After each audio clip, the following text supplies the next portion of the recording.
तो बेशक प्रदेश की अनाज मंडियों के आढ़तियों ने अध्यादेश के खिलाफ सांकेतिक हड़ताल और प्रदर्शन किया और सरकार पर आढ़ती किसान को आपस में लड़वाने का आरोप लगाया। पर यह भी हकीकत है कि सरकार के नए कानून का फायदा बड़े किसानों को होगा।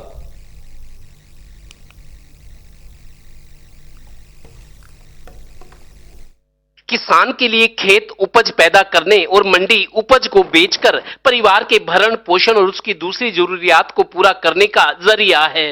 पर खेती और किसान पर केंद्र सरकार के 3 अध्यादेश आने और लागू होने के बाद आढ़ती इसलिए परेशान है कि किसान कहीं उसके हाथ से ना निकल जाए। आढ़ती का व्यापार और विस्तार किसान की फसल पर टिका है। आढ़ती किसान के लिए उसका एटीएम है। आधी रात को भी जरूरत हो तो आढ़ती मदद करता है। यही आढ़ती और किसान के बीच रिश्ते की मजबूत डोर है। आढ़ती की मदद के पीछे लगा मीटर उसके व्यापार का विस्तार करता है। पहले कानून ये था, कोई भी स्टॉक नहीं कर सकता था। उन कंपनियों को पूर्ण अधिकार है, वो कितना स्टॉक खरीदेंगे कर सकेंगे। अब वो कम भाव में खरीदेंगे और स्टॉक करके जब आम जनता को जरूरत पड़ेगी तो उसको महंगे भाव से बेचेंगे। अब भाई जो बाहर फसल बेचेगा उस पर कोई टैक्स नहीं होगा, जो मंडी में बेचेगा तो उस पर टैक्स लगेगा। तो ऐसा दोहरा कानून कैसे चलेगा? जब देश आजाद है तो दोनों साइड एक ही कानून होना चाहिए। बच्चे को मंडी में बेचो उसका भी कोई टैक्स नहीं, बाहर बेचो उस पर भी कोई टैक्स नहीं। मैं भी ये बात दावे के साथ कह सकता हूँ कि ये हमारी एकता ये बेकार नहीं जाएगी। बहुत ही जल्दी अध्यादेश ही सरकार को वापस लेने पड़ेंगे। और जो आड़त मेरे साथियों ने, भाई धर्मवीर ने, सभी प्रधानों ने बताई कि गेहूं के समय की आड़त आज तक आपको नहीं मिली।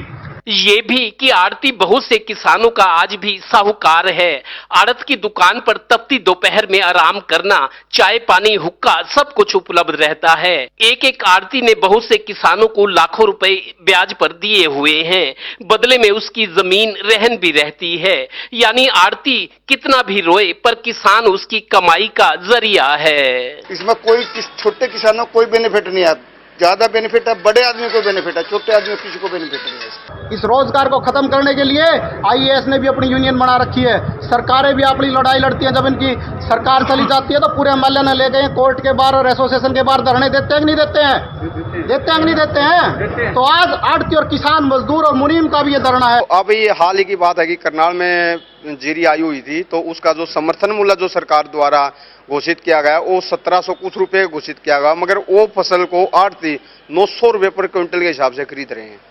तो ये बताओ कहाँ पे वो कर रही है सरकार किसानों के साथ? पूरे देश में मंडियां सिर्फ हरियाणा और पंजाब में हैं, इसलिए यूपी के बहुत से किसान अपनी पैदावार हरियाणा की मंडियों में लाते हैं। यहां सुविधाएं, जल्द भुगतान और जरूरत पड़ने पर रुपया तुरंत मिल जाता है। हरियाणा में तो दादा खरीदे पोता बरते वाली कहावत भी मशहूर है। आज बहुत से आढ़ती वो हैं जिनके बाप दादा ने आड़त का काम शुरू किया, आज वो या उनके बेटे संभाल रहे हैं। यानी पुश्तैनी काम है।